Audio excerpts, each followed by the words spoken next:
and Fannings and Wassermans, even Mozarts. Isn't that what this nation needs? Not more zombies, not more parasites. It isn't wild speculation. What I've just done is to carry your imagination back to the colonial days in Ben Franklin's Philadelphia, where the crackling energy of limitless possibility wasn't created by any task force of experts, but by everybody getting a chance at a turn just as soon as they felt able, in an environment where possibilities were everywhere.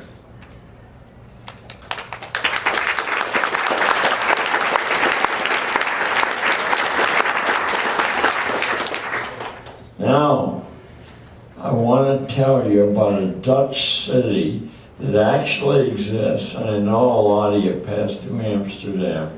Take a couple hours off, rent a car, and go to Drachten, D-R-A-C-H-T-E-N. The Dutch city of Drachten had an immense traffic problem. It took hours to get through this small place, and lots of accidents occurred because motorists got hot under the collar. I see someone laughing who knows the story of Drachten. What Drachten did, after discussing the many genius ways of putting up signs to discipline parking and motoring through town, was simply to go in the opposite direction. It did away with all traffic signs, all parking meters, and even parking spaces. The result so far has been shocking. Traffic safety has improved dramatically.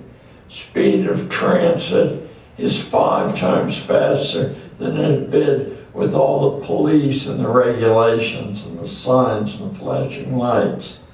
Under some circumstances, it seems, people will take it upon themselves to look out for their own and other people's best interests. I got that from a book called The Future of the Internet. Jonathan Zittrain is the author.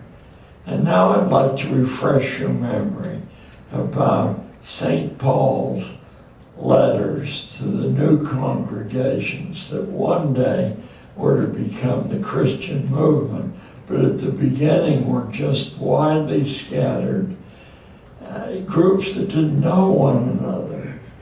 And they were looking for a set of rules to follow. And Paul traveled with the conveyances of the day between these far scattered little places, and he brought a message to them. And the message, even after all these years, is shocking. And I seldom meet religious people who swear by the Bible and have read this many times who actually heard what Paul was saying.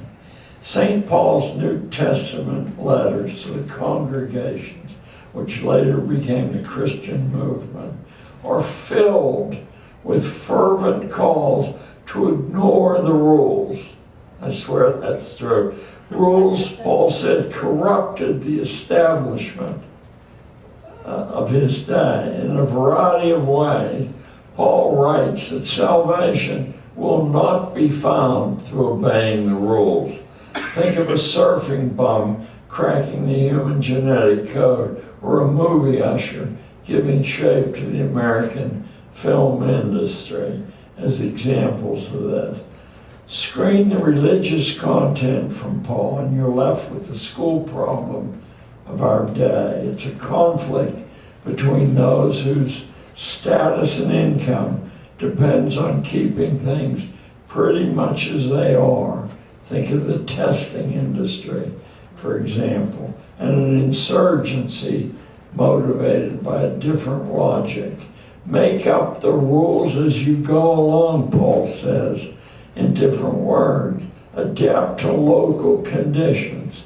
And as long as you remain true to the root Christian principle of loving your neighbor as much as you love yourself, Things will work out whatever you do. The political establishment of Paul's day, like the school establishment of our own, had a recipe for everything. It was pledged to certainty. You find a thief, you cut off his nose. You find an adulteress, you stone her to death. When in doubt, don't think, just follow the rules. But this new insurgency traveled a different road, which most people can't understand today, even people who believe they're good Christians. What the new insurgency said, if somebody steals your coat, give him your cloak. If somebody hits you on the left side of your face, turn the right side to be hit as well. Pay the working men who labor only for the afternoon the same wage as those who work from early sunrise. Rule book people find these pronouncements incomprehensible. In our day, a majority of Americans have been trivialized and disenfranchised by the algorithms of schools, colleges, and corporations. Three heads on the same snake. In spite of the all-pervasive sway of these command and control formulae, a powerful new insurgency is springing forth. So far, without organizing very much, the internet organized insurgency has jeopardized huge commercial operations in music, in film, broken the security of banks and government installations, and stolen tens of millions of identities, one every 3 seconds. It appears to be aiming to upset the whole notion of patents and copyrights, as China has already done. But China's already upset that notion of patents by stealing from anyone they want to steal from without paying any penalty for their robberies. The formulas for powerful weapons like the peroxide, paint remover, and drain cleaner bomb, which paralyzed London a few years ago, circulate widely. And they're in every hardware store in the country for about $50. I tell anti-gun audiences we better get rid of hydrogen peroxide first and drain cleaner, because that makes a much bigger bang. And what we've learned, I think, from Iraq and Afghanistan, I'm not defending and taking sides in any of this, just saying the lessons are clear. What we've learned from Iraq and Afghanistan, and what we should have learned from Vietnam, is that ordinary people whose lives are driven by principle, whether you agree with the principle or not, it's irrelevant, refuse to be intimidated by overwhelming military force. They can't be conquered. The day of the expert and of privileged information seems almost over.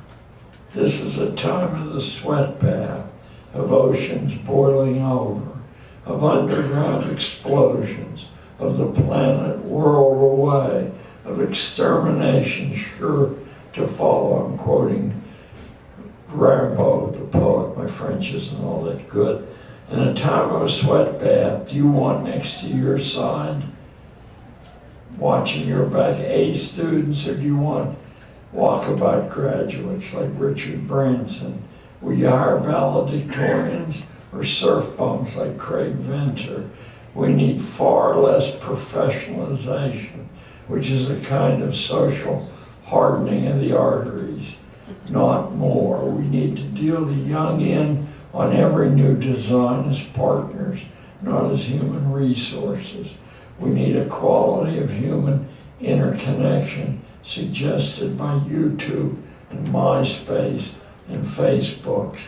We need to use school to discover new knowledge, not to exclusively memorize the old, to add value to the community right now, not in the future. Thank you very much for